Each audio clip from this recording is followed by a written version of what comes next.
Politics అనేటువంటి మాట బట్టి విక్రమార్క గారు నన్ను ఉద్దేశించి మాట్లాడారు. సరే, బట్టి విక్రమార్క గారు అన్నట్టు నేను అన్ఫిటే కావచ్చు. దేంట్లో అన్ఫిట్? నీలాగా ఫైనాన్స్ డిపార్ట్మెంట్లో ఆర్థిక మంత్రిగా పనిచేసినప్పుడు 20%, 30% కమిషన్లు తీసుకోవడం నాకు రాలేదు. దాంట్లో నేను అన్ఫిటే. మీరు బాగా ఫిట్ ఇలా, ఎందుకంటే మీ ఫిట్నెస్ బయటపడ్డది కదా. ఫైనాన్స్ డిపార్ట్మెంట్ చరిత్రలో ఏ రోజు కూడా కాంట్రాక్టర్లు వచ్చి సెక్రటరియట్లో ఆర్థిక శాఖ కార్యాలయం ముందు ధర్నా చేసిన చరిత్ర ఏ రోజన్నా ఉందా? ఈ రాష్ట్ర చరిత్రలో మన ఊరు మనబడి బిల్లులు ఇవ్వండి అని కాంట్రాక్టర్లు ఫైనాన్స్ డిపార్ట్మెంట్ ముందు ధర్నా చేశారా? చిన్న కాంట్రాక్టర్లు ఎప్పుడైనా ఫైనాన్స్ డిపార్ట్మెంట్ ముందు గత చరిత్రలో ఏనాడైనా ధర్నా చేశారా? సర్పంచులు, మాజీ సర్పంచులు, మాజీ ఎంపీటీసీలు 10 సార్లు ధర్నాలు చేసి అరెస్టులైన చరిత్ర ఈ రాష్ట్రంలో ఎప్పుడైనా ఉందా?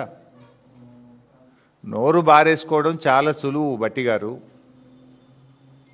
Give respect and take respect. రాజకీయాల్లో ఫ్రస్ట్రేషన్లో నోరు జారితే మొదటికే మోసం వస్తుంది. సమాధానం ఉంటే చెప్పండి, లేదా మౌనంగా ఉండండి. నోరెందుకు బారేసుకుంటున్నారు? ఎవరు అన్ఫిట్? మా పాలనలో మా కేసీఆర్ గారు ప్రభుత్వం ఆనాడు కాంగ్రెస్ నుంచి బీఆర్ఎస్ అధికారంలోకి వచ్చినాడు. రాష్ట్రంలో పరిశ్రమలకు వారానికి 2 రోజులు పవర్ హాలిడే. హైదరాబాద్ నగరంతో సహా అన్ని పట్టణాల్లో విద్యుత్ కోతలు. గ్రామాల్లో అయితే పగటిపూట కరెంటే లేదు. రైతులకు 7 గంటలు 6 గంటల కరెంటు కూడా రాని దుస్థితిలో మీరు ఆనాటి కాంగ్రెస్ ప్రభుత్వం ఈ రాష్ట్రాన్ని నెడితే 24 గంటల నాణ్యమైన కరెంటును రైతుకు, పరిశ్రమలకు, గృహాలకు, పట్టణాలకు, పల్లెలకు ఇచ్చిన ప్రభుత్వం కేసీఆర్ ప్రభుత్వం. ఎవరు అన్ఫిట్? మీరా, మేమా? Who is unfit? ఇవాళ స్కామ్ మీద మేము చెప్పాం. దాని మీద సమాధానం చెప్పారా? ఏదో పీపీటీ పెట్టి 2 గంటల ఉపన్యాసం దంచి కొడుతుంది. విద్యుత్ లోడ్ ఇంత పెరుగుతుంది, రాబోయే రోజుల్లో పవర్ డిమాండ్ ఇంత అట్లా నువ్వు చెప్పేదండి. 3వ తరగతి పిల్లాడినే చెప్తాడు. ప్రజలు పెరిగినా కొద్దీ, అవసరాలు పెరిగినా కొద్దీ, టెక్నాలజీ పెరిగినా కొద్దీ విద్యుత్ పెరుగుతూనే ఉంటుంది అవసరం. What is new in that? దానికి పెద్ద పీపీటీ ఎందుకు నువ్వు? ఇప్పుడు సింపుల్ క్యాబినెట్ మీటింగ్ తర్వాత స్వయంగా క్యాబినెట్ బ్రీఫింగ్లో మంత్రులే చెప్పారు, రాష్ట్రంలో రామగుండం, మక్తల్, పాల్వంచలో 3 థర్మల్ విద్యుత్ కేంద్రాలు నెలకొల్పుతాం. కావాలంటే వీడియో కూడా చూపిస్తాను, అక్కడ వీడియో కూడా ఉంది. క్యాబినెట్ బ్రీఫింగ్లో మీరే చెప్పారు. మొన్న మేము ప్రశ్నించగానే తత్త అంటారు. లే మక్తల్ కాదు మక్తల వేరే పెడతాము అని 2 రోజుల్లోనే మాట మార్చినటువంటి చరిత్ర మీది. అట్లా క్యాబినెట్లో మాట్లాడిన దానికి, క్యాబినెట్ బ్రీఫింగ్లో చెప్పిన దానికి భిన్నంగా 2 రోజుల్లో ఉప ముఖ్యమంత్రి గారు, మంత్రి గారు ఆ పీపీటీ ప్రజెంటేషన్ తర్వాత విలేకరులు అడిగిన ప్రశ్నకు మాట దాటవేసిండ్రు.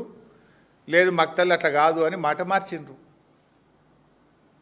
ఇంకో మాట మంత్రి గారు నిన్న ఏమంటాడు, ఇంక ఏడబై మేము టెండర్లే విలువపోతేమి, ఖర్చే పెట్టకపోతేమి, పైసలు ఖర్చు కాకముందే అవినీతి అయిందంటారా అంటుండు. మరి మీరు ఆనాడు కాళేశ్వరం ప్రాజెక్టులో 84,000 కోట్లు కూడా ఖర్చు కాకముందే 1,00,000 కోట్ల అవినీతి జరిగిందని మీ రాహుల్ గాంధీ నుంచి మొదలుకుంటే మీ దాకా గల్లీకి పోయి చెప్పింది కదా. ఇవాళకి కూడా చెప్తున్నారు కదా. ఖర్చు అయిందే 84,000 కోట్లు దాటపోతే 1,00,000 కోట్ల అవినీతి జరిగిందని ఆనాడు అడ్డగోలుగా మాట్లాడినందుకు ముందు క్షమాపణ చెప్పండి. ఇవాళ మేమన్నది 50,000 కోట్ల అవినీతికి మీరు శ్రీకారం చుట్టారు. ఏ రూపాయి ఖర్చు లేకుండా, రూపాయి రాష్ట్ర ప్రభుత్వ పెట్టుబడి లేకుండా, అప్పులు లేకుండా, అప్పుల మీద వడ్డీలు లేకుండా మీరు ప్రతిపాదించిన రామగుండం థర్మల్ పవర్ స్టేషన్ కంటే కూడా తక్కువ ధరకే ఎన్టీపీసీ కరెంట్ ఇస్తుండగా ఈ అప్పులెందుకు, ఈ పెట్టుబడి ఎందుకు, ఈ ధర ఎక్కువ పెట్టి కరెంటు కొనుడెందుకు అని మేము సూటిగా ప్రశ్న వేశాం. దానికి సమాధానం ఇచ్చారా మీరు? You have no answer. మేము అడిగిన ప్రశ్నకి ఇవాళ సూటిగా మీరు సమాధానం చెప్పలేదు. నేను మళ్ళీ ఒక్కసారి రాష్ట్ర ప్రజలకు చెప్పే ప్రయత్నం చేస్తున్నాను, ఎందుకంటే ఈ భారం రాష్ట్ర ప్రజల మీద పడుతుంది. మీరు చేసే తప్పులు వచ్చే 25 ఏళ్ల పాటు ఈ రాష్ట్ర ప్రజలు మోయవలసి వస్తుంది. నువ్వు ఇవాళ ఉంటావు, రేపు పోతావు, నువ్వు పర్మనెంట్ కాదు. రాష్ట్రం పర్మనెంటు, ఈ రాష్ట్ర ప్రజలు పర్మనెంటు. నువ్వు చేసే అప్పు, నువ్వు చేసే తప్పుల భారం ఈ రాష్ట్ర ప్రజలు మోయవలసి వస్తుంది. నేను చెప్తున్నది డాక్యుమెంటల్ ఎవిడెన్స్తో చెప్తా ఉన్నా.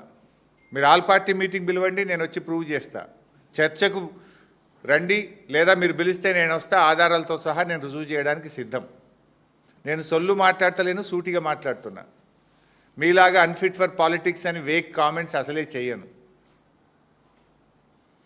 ఎందుకు ఈ మాట అంటున్నంటే, ఎలా రాష్ట్ర విభజన చట్టంలో భాగంగా ఆనాడు పార్లమెంటు, కేంద్ర ప్రభుత్వము తెలంగాణకు 4000 మెగావాట్ల డెడికేటెడ్ పవర్ ప్లాంట్ కట్టి ఇవ్వాలని చట్టం చేసింది. దాని ప్రకారం ఎన్టీపీసీ 4000 మెగావాట్లతో ప్లాంట్ నిర్మించింది. ఆనాడు బీఆర్ఎస్ ప్రభుత్వం ఉన్నప్పుడు 1600 మెగావాట్ల ఉత్పత్తి వస్తే బీఆర్ఎస్ అగ్రిమెంట్ చేసుకున్నది, 1600 తీసుకున్నది. కాంగ్రెస్ ప్రభుత్వం వచ్చిన తర్వాత ఎన్టీపీసీ మరో 2400 మెగావాట్ల విద్యుత్ ఉత్పత్తి తయారవుతుంది, దయచేసి మీరు పీపీఏ తీసుకోండి, కరెంటు తీసుకోండి అని ఎన్టీపీసీ మీకు ఉత్తరం రాసింది నిజమా కాదా చెప్పు. ఒక్కసారి కాదు 3 సార్లు ఎన్టీపీసీ ఉత్తరం రాసింది నిజమా అబద్ధమా సమాధానం చెప్పండి. ఎన్టీపీసీ సీఎండీ నేరుగా హైదరాబాద్కు వచ్చి ముఖ్యమంత్రి గారిని, భట్టి గారిని కలిసింది నిజమా అబద్ధమా చెప్పండి. ఆయన వచ్చి ఇది మీకోసమే ప్లాంట్ కట్టాము, ఈ 2400 మెగావాట్ల కరెంటు తయారవుతుంది, మీరు అగ్రిమెంట్ చేసుకోండి, ఈ కరెంటు తీసుకోండి అన్నాడు కదా. అంటే మీరేం చేసిండ్రు? 2400లో 800 చాలు, ఈ 1600 మెగావాట్లు మాకు అవసరం లేదు అన్నారు. అనడమే కాదు, రాష్ట్ర ముఖ్యమంత్రి రేవంత్ రెడ్డి అసెంబ్లీలో మాట్లాడుతూ బయట 5 రూపాయలకు 4 రూపాయలకే దొరుకుతుంది, మేమంతా గ్రీన్ ఎనర్జీ చేస్తాము, థర్మల్ పవర్ తగ్గిస్తాము అని ఆ రోజు చెప్పారు. ఇవి నేనేం ఉత్తగా చెప్తలేను. ఇది కాంగ్రెస్ ప్రభుత్వం అసెంబ్లీలో పెట్టినటువంటి తెలంగాణ స్టేట్ పవర్ సెక్టార్ మీద white paper on power sector. ఇది కాంగ్రెస్ ప్రభుత్వం అసెంబ్లీలో పెట్టిన డాక్యుమెంట్. ఇది శాసనసభకు చెప్పిన మాట. ఇందులో ఏం చెప్పారు శాసనసభకు చెప్పినప్పుడు? పేజ్ నంబర్ 6లో reduction of technical minimum of thermal power stations from current 60% capacity to 40% by year 2026. ఈనాడు థర్మల్ విద్యుత్ ఉత్పత్తి రాష్ట్రంలో 60% ఉంది, 2026 నాటికి 40% తగ్గించుకుంటాము అని మీ కాంగ్రెస్ ప్రభుత్వం, మీరు భట్టి విక్రమార్క గారే ఇది అసెంబ్లీలో పెట్టిన డాక్యుమెంట్.